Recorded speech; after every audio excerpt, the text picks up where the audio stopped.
You started with a dream, now you leading a team. Working it, closing them deals. Working with purpose, you don't walk around with a purse, but you working it, walking in heels. Beauty and brains, speaking and fighting for change. Intellectual and clever. You show the ladies everything a man can do. You can do better. Hey guys, hey, welcome back to another awesome episode of the Flippin' and Heels Badass Women in Real Estate Virtual Summit.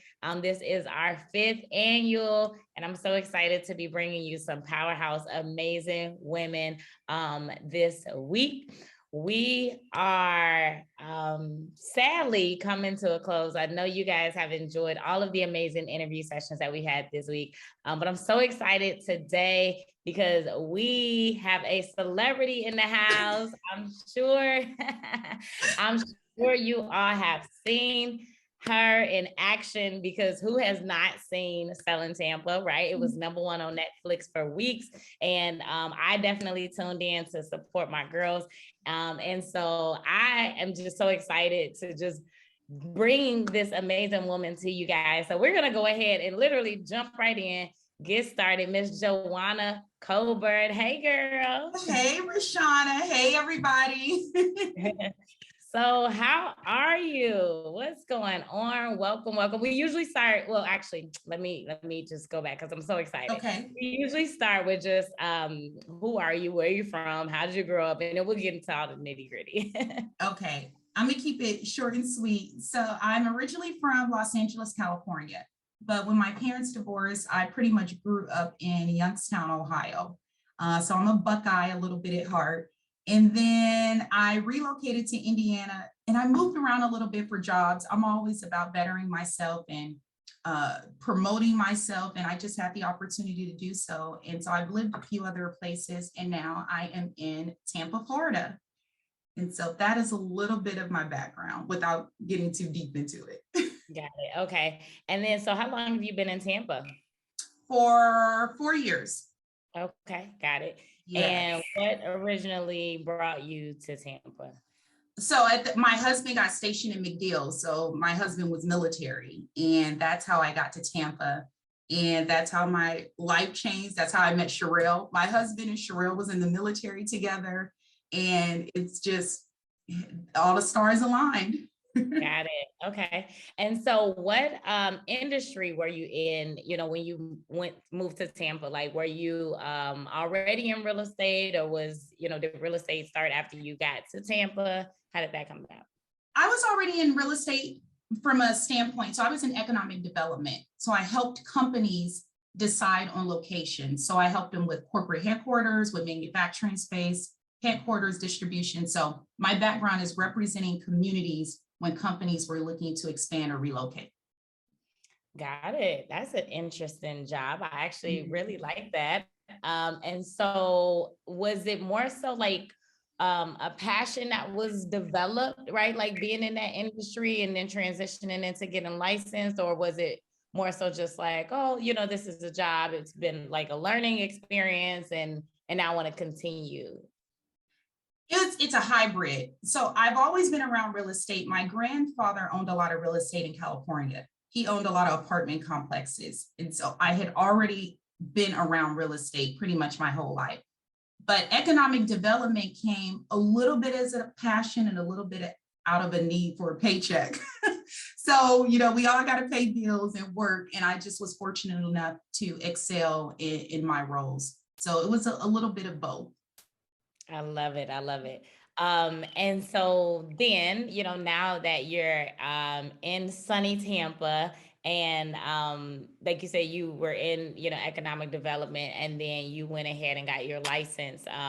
Was that just because you were like, okay, I want to just make more money, or like, what was that transition like?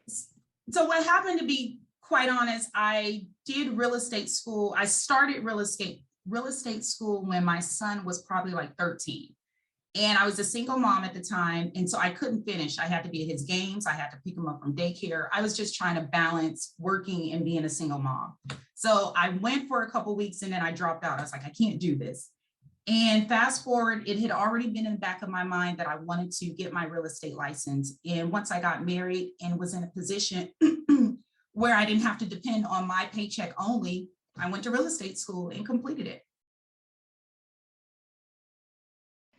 Got it. And then, so just getting started in the business, like Yes. what was some of the things that, at the beginning of your career, you were like, okay, I like this, I'm gonna stick with it, or like, this is challenging, I hate it. Like, It's, what was it oh, like, that transition into that, now that you've gotten licensed and that whole process?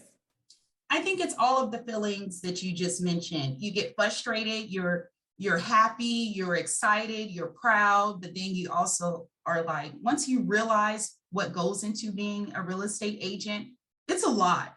And you have to really balance and work hard at your craft. You have to network, you have to, continue to fill your pipeline. So I would say I experienced all of those emotions. And I just remember my first deal. My first deal came from my broker at the time. And it was a lady that I had to find a house on a bus route. So I had to, and her budget wasn't a lot, but I wanted the experience. And it took months to make that happen, but it finally did. And I was super proud. And then it just started going up from there. Yeah, I love it.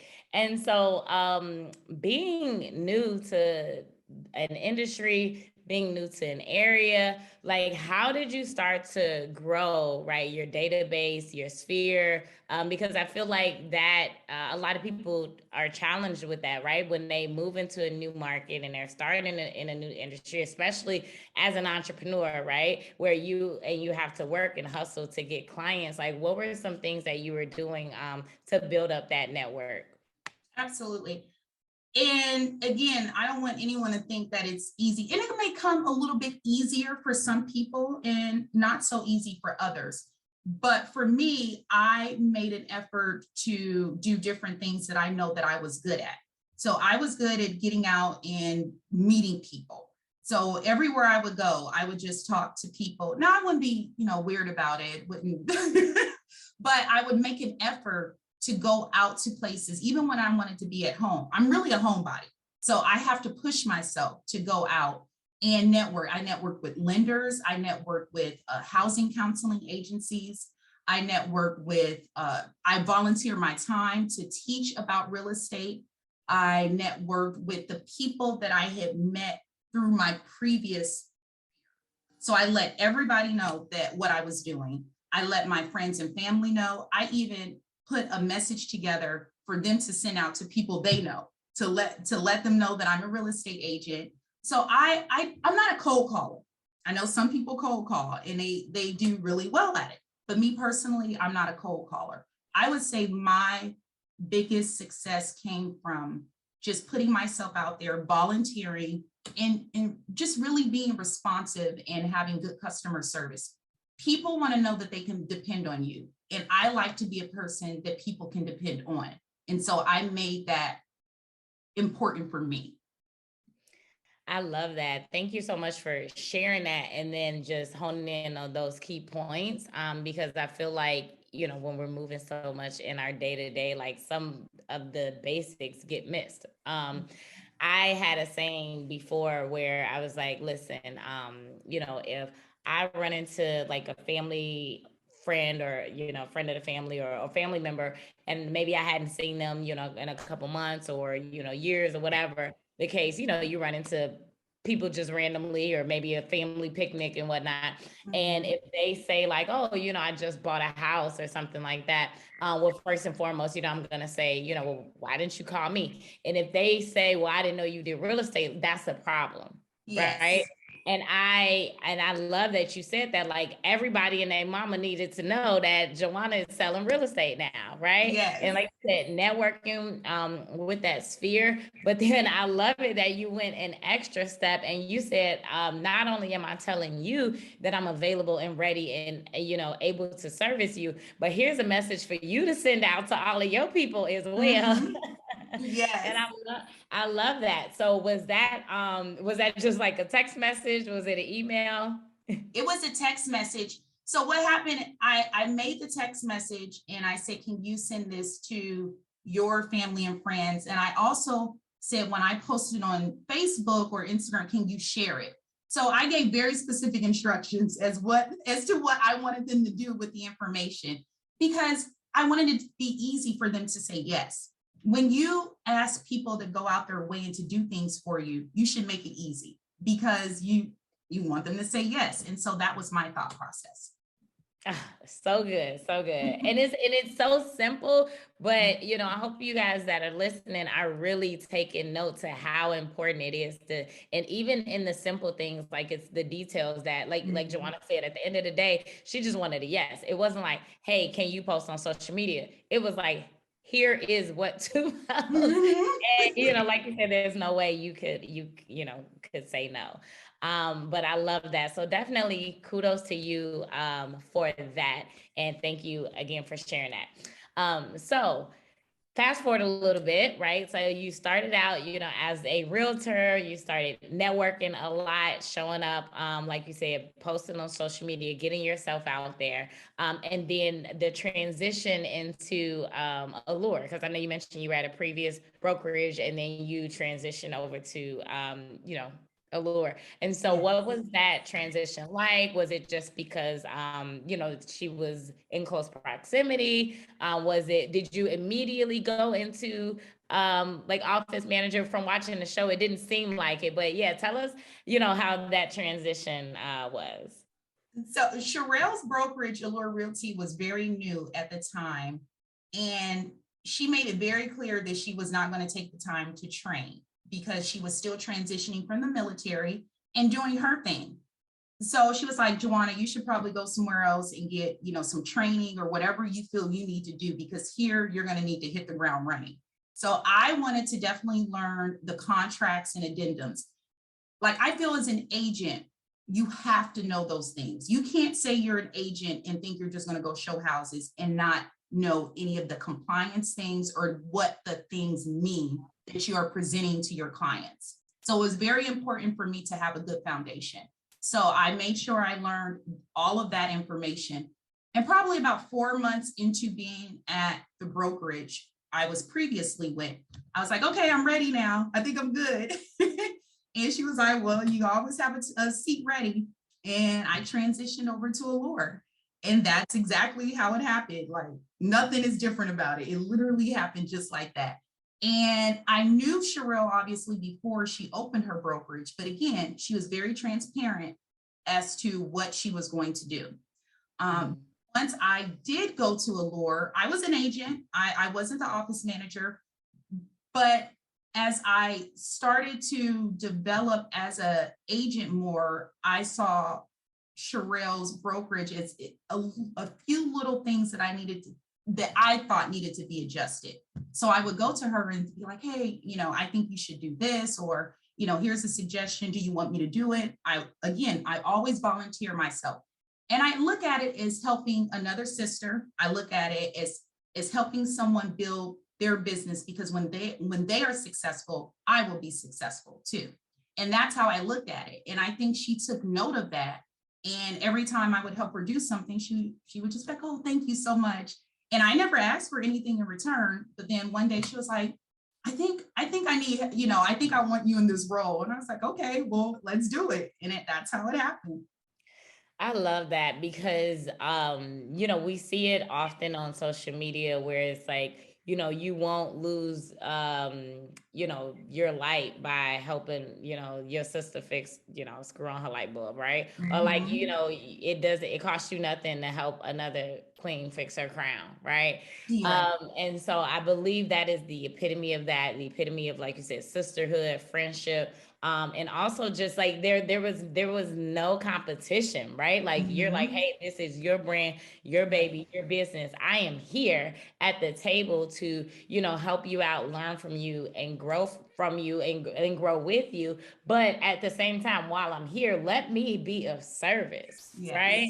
And I believe that is so powerful, because I feel like it's unfortunate, but you know, sometimes in business, right? We hear it all the time. People fall out because of this or that or whatever the case. But you're like, at least while I'm here, how can I be of service? How can I add value without asking for anything in return?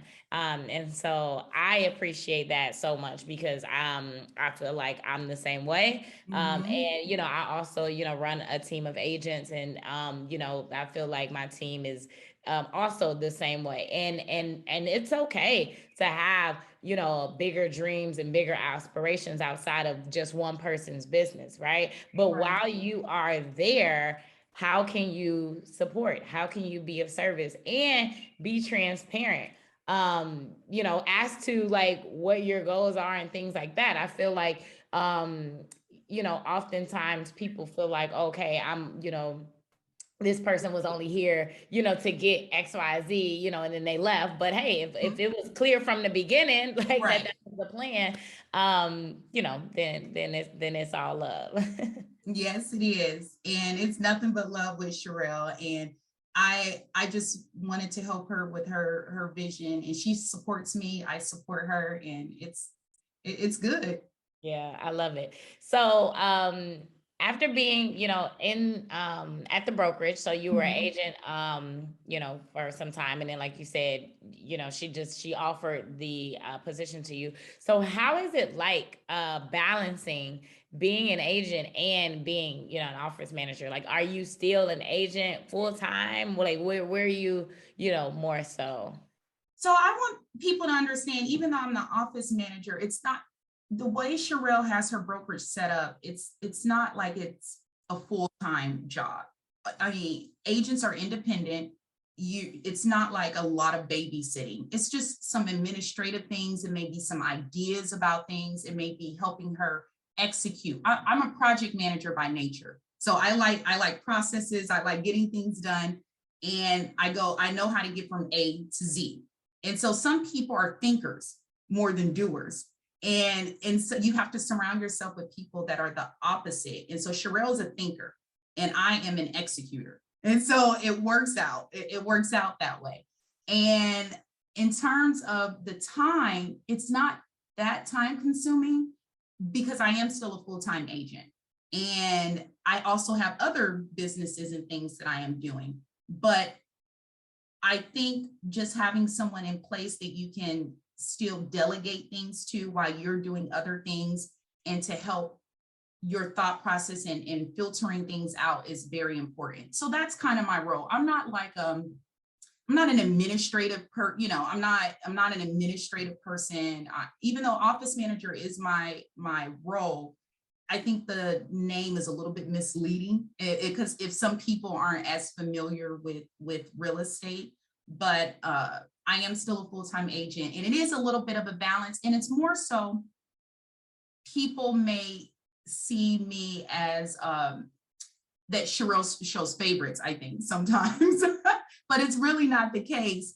And we're all agents, we're all operating realty, so it's not that time consuming.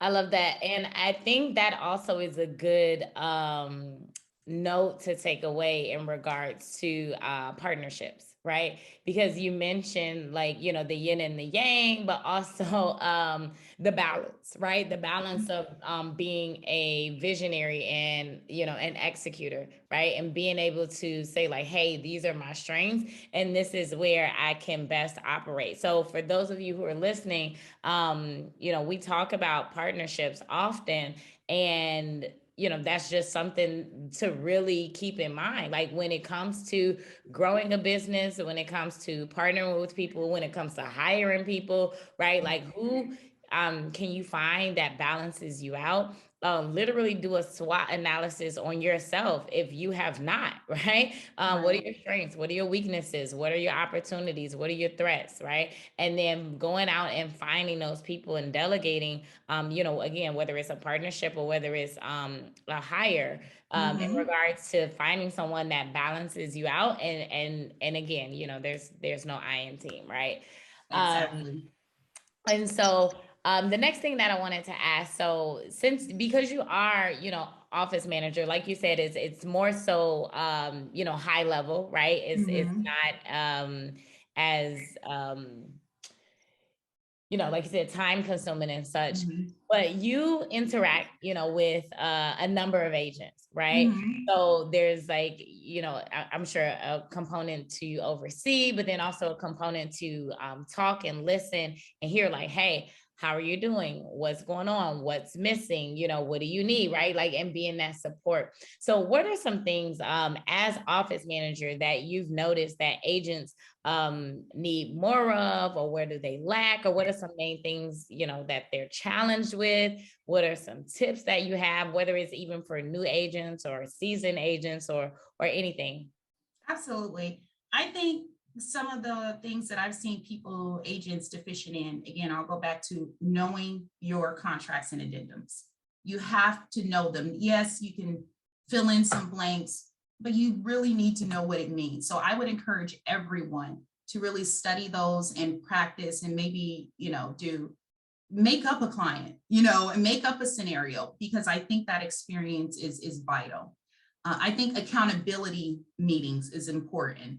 We have mandatory meetings at Allure Realty, but we also have non-mandatory meetings where we just get together and kind of talk about best practices, challenges. Somebody may have a suggestion about something. Someone may know something that someone else doesn't know. So really, it's a way for us to just come together and learn from one another and talk about things. So I think having those consistently helps you stay motivated, and it helps you stay relevant, because there's always something new. So I think those are some key things. And I think really working on your brand is important. What's your follow-up? When you onboard a new client, how are you interacting with them? Do you have a standard email? Does it look good? Are you putting processes in place that makes it easier for you? Yes, it may take some time up front, but you're going to thank yourself after you establish those processes. And I think that's important for people to know. And really just doing something every day, it's towards your business. It's easy to just hang out on social media, watch TV, go whatever you're doing, get caught up in life, your family, your friends. But whatever it is, I think you should be doing something daily towards your business. Time blocking is important. Because I even catch myself, I'm like, okay, I need to put the phone down and I need to focus on getting these things done. So those are probably my suggestions. Great suggestions. And so going back to what you mentioned in regards to contracts and addendum. Yes, yes, yes. So important, right? Say it louder for the people in the back. And one thing that I would add to that, I like how you said, like making up a scenario and things like that, but literally take the time to read the contracts, and highlight what you don't understand or where you don't understand, and go to another professional in that industry, whether that be your managing broker, whether that be an attorney. Like in Illinois, we're an attorney state. So the attorneys definitely know the contract in and out. And literally say, hey, these are the areas in the contract in which I don't understand. Because you are going to have those clients that are going to ask you, what does this mean? Right? What does this mean? What am I signing? And you need to know what is in your contract. So I love the fact that you mentioned that. You mentioned that you guys also have mandatory meetings. So I'm curious as to like just what I guess the typical office week looks like, with the schedule and the meetings. And then, like you said, those non-mandatory meetings, like those masterminds and powwows. So our mandatory meetings are typically once a month, and it's either we are getting trained or something, because it's mandatory that we get training because we want to stay abreast as to what is going on in the industry. And then it's more updates of what's going on with the brokerage that everyone needs to know, because we have a platform where we have like a calendar that has everything, but it's just better to be in person or on Zoom. Obviously during COVID, and still now, we still do some Zoom meetings, but it's just things that you may miss that we don't want to hear that, oh, I didn't know that. So that's why we're going to go over it at our mandatory meeting. But typically our mandatory meetings, again, is some sort of training. And then we either have updates and administrative things either before or after. So that is what our mandatory meeting is. Got it. Love it. Good stuff. And I agree. It is, I have mandatory meetings in person as well, because, and you know what? I was not actually doing mandatory meetings at one point. Like we were checking in on Zoom, and we still do our check-ins, but literally on the first in-person meeting that I had, like the energy was different, right? The synergy was there, that in-person opportunity to just mastermind and collaborate, like that energy of an in-person meeting is so important. So, it is. And so that's why I wanted you to, mention, just what that looks like, for you guys and your company, because I believe that's definitely important, obviously, to the success of running a team and being in business with individuals and collaborating with one another. Right? Collaboration is so key. It really is. And even sometimes in the non-mandatory meetings, you see who comes in. And granted, clients are first. We know everybody has a life. And that's why you're a real estate agent, because you really don't have to do anything. I mean, you don't have to come in, but you have to be prepared for the ramifications. So for example, if you don't make a certain number of mandatory meetings and we get leads, you're not going to be in that lead rotation. Like the broker is not going to feel comfortable with giving you leads, because you may not have attended those trainings. So we don't know that you know how to do that, or that you're proficient in that. So there are ramifications to if you don't attend those meetings, but again, we can't make you. But I think those accountability meetings and the collaborations really are important in the success of an agent. Absolutely. Good stuff. Okay, so let's transition into the show. So again, Selling Tampa, #1 on Netflix, amazing show. I totally enjoyed it. Seeing beautiful Black and brown women on TV, right? On a major network, and living in luxury, living a fabulous life, partying, hanging out, selling real estate, getting deals done, all of that good stuff. I loved it. So talk about, I guess, life before the show, during the show, after the show. What was it like, filming a show and still doing business? Oh gosh, you asked a lot. So let me see if I remember it all. Really, things aren't that different. It's just that we're more noticed. We still have to get up and grind. We still go into the office. Now, people stop by the office, they want to take photos. Sometimes we have to keep the door locked. So, and we engage with them because they're so sweet. They just want photos. They want to know that, it's really there, that we are really there. So that's the fun part. But life is just still grind, and we still have to get out there and do the work. Now, our phone may be ringing a little bit more, but then there's pros and cons to everything. So now, some people are really serious either about purchasing or selling. They just want to talk to us. So we have to filter out who's serious and who's not. But filming the show, it was different, obviously, having cameras and, 10 other people around you while you're doing your daily activity. And it really is real and reality TV, because what would happen is they would say, okay, do you guys have clients? What days are you having clients? Are you showing, or what happened? So they would basically take our schedule and then work around it. And then when we would have staff meetings, they already knew that we had staff meetings and team meetings.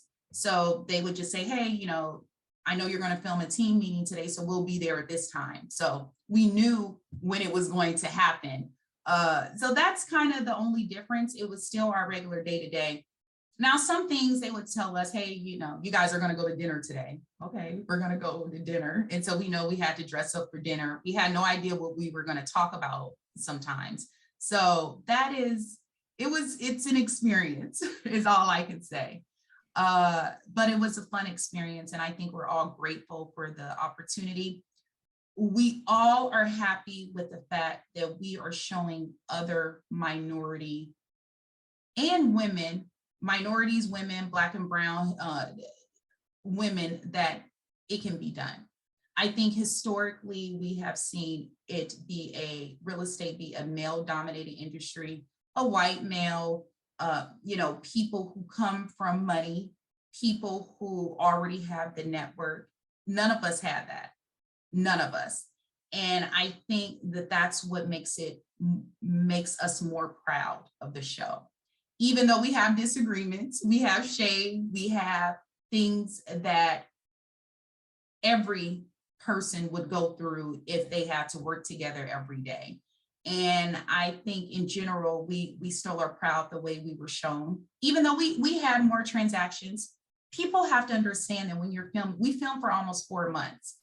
They cut it down to 30-minute shows. And so they're going to pick and choose what they want the public to see. And that's what we have to all accept. And overall, we were happy with it. Yes, I'm so glad that you mentioned that, because I forgot about that part of it, right? Like, oh, well, how many houses are they selling, Mhm. and whatever, right? At the end of the day, like you said, showing women that it can be done, showing women, like, first of all, I think the thing is that people have to remember, like, you guys were agents before the show, right? Mhm. And you're still agents after the show, right? Right. At the end of the day, the show just elevated, what you guys were doing. And like you said, it just, it shined that light on, like, who you guys are, right? As Mhm. business women. And and in a positive way, definitely. I Yeah. believe so. And so I definitely appreciated watching it, tuning in. I was cracking up. Like, I saw myself, right? Literally in, you all's interactions with one another. Like you said, oh, the I guess you can say, like, the arguments, but I mean, Uh-huh. I wouldn't even really say, yeah, the Yeah. disagreements more so, right? Disagreements. Mhm. Yeah, like, it is what it is, right? Yes. And so, but of course, it's TV, and it helps to also make the show. But nonetheless, I am a fan, and I truly appreciated, just how each of you showed up. You stayed true to who you were, what you were doing, what you guys were about, and you were like, hey, we're here to do business, like, Yes. period, right? And at the end of the day, showing that that could be done. As you mentioned, yes, real estate has been for years, for decades, a very male dominated industry, and like you said, mostly white male dominated, right? And that's the reason for the movement. That's the reason for this summit. That's the reason, for Flipping Mhm. the Heels. That's the reason Yes. for creating spaces where women know that they can thrive and be decision makers and change makers in this industry, right? We can not Absolutely. only cut the check, we can cash the check. Okay, so, like, listen, yes, and like you said, we have to you still have to work. And I'm so glad that you mentioned that too, because I feel like some people are like, oh, I made it on TV, so now I made it, right? Mm. Like, you're like, no, I still have to work, and I still have to grind. Right. And like you say, your phone rings more with more opportunities, but that can be a pro and a con there. So I do actually want to ask about that, like, in regards to the vetting process more now of clients, Yeah. right? How has that changed? Like, has anybody felt like they needed security, going on showings? Like, what is that been like? I don't think we've had anyone feel like they needed security, or we probably wouldn't do it if we felt that way. But we do have a very strict vetting process. So people not only have to send, like, of course, the traditional pre-approval or proof of funds, but they have to send a copy of their ID. We have to be able to know that that's who it is.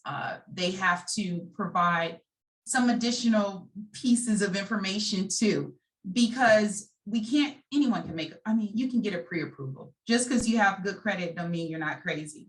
But I know somebody, yes. yes, so we have to do that. Now, typically, we always go out with more than one person, or another person knows where we are going. And when I have kind of high-end clientele, I have a driver because I need to spend my time networking and communicating with them. So you already have another person with you from that standpoint.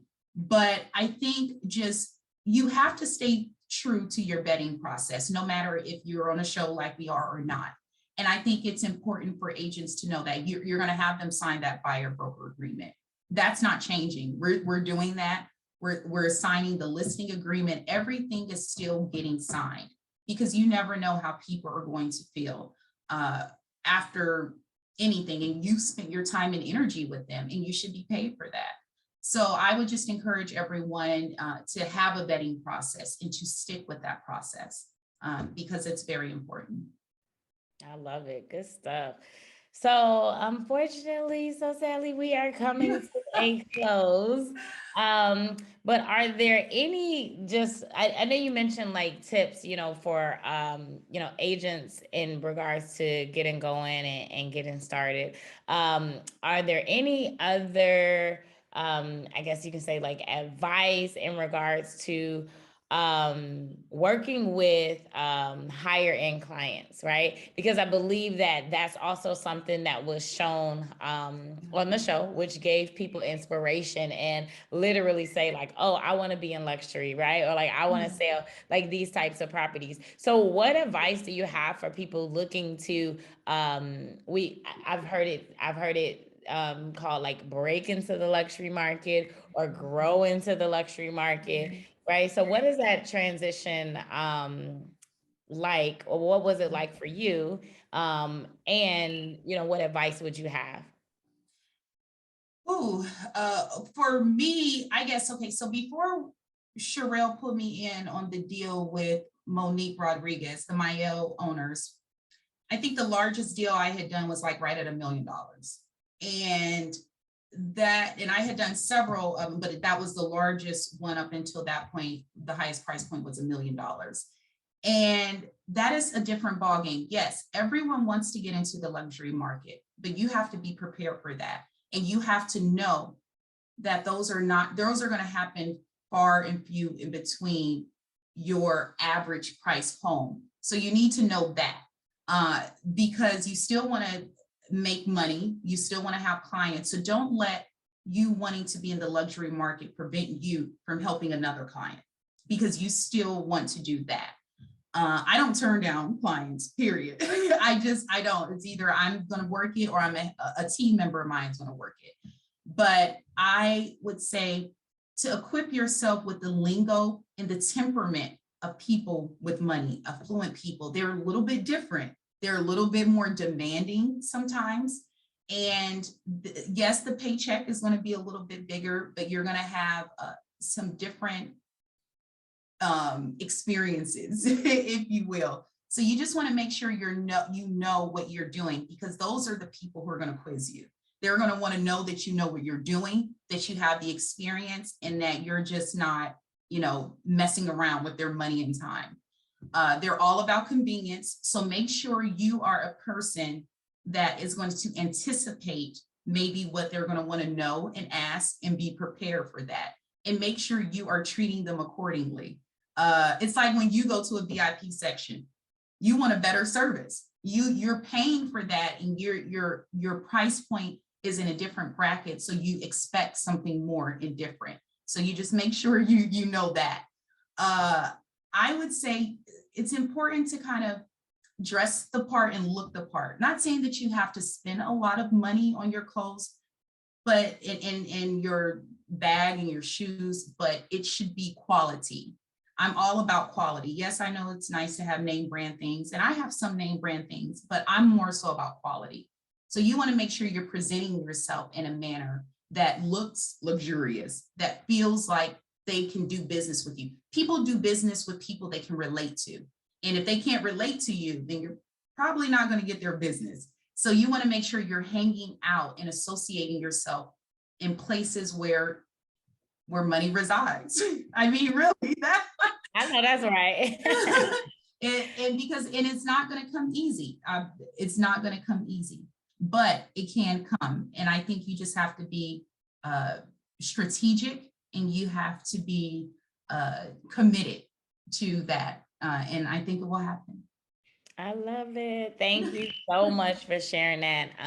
Definitely some good information there in regards to, like you said, getting into the market, growing into the market, knowing your stuff.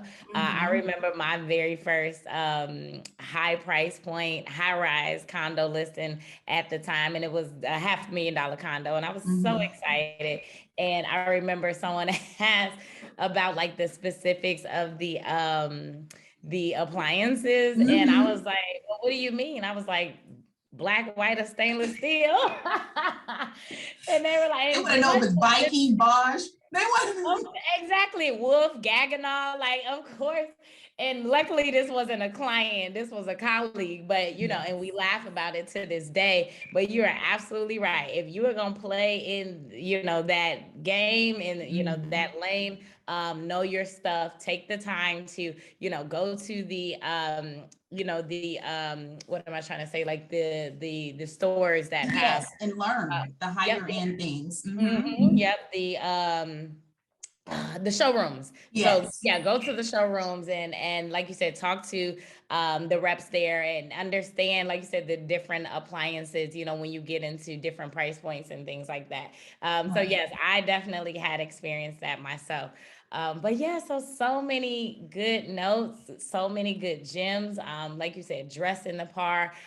This interview was filled with so much great information on just partnerships and just growing into, you know, becoming the best business person that you can be, right? Like you said, serving your customers, showing up with that that attitude of, hey, I'm here to serve. Like you said, showing up where the money resides and all of that good stuff. So thank you so much for this amazing interview. Where can people find you, follow you, and support all that you have going on? Thank you, Rashana. It's been such a pleasure. My Instagram is Juawana Colbert, and my website is Juawana Colbert. They can also follow Allure Academy FL. We have some gems and jewels that we drop on there as well.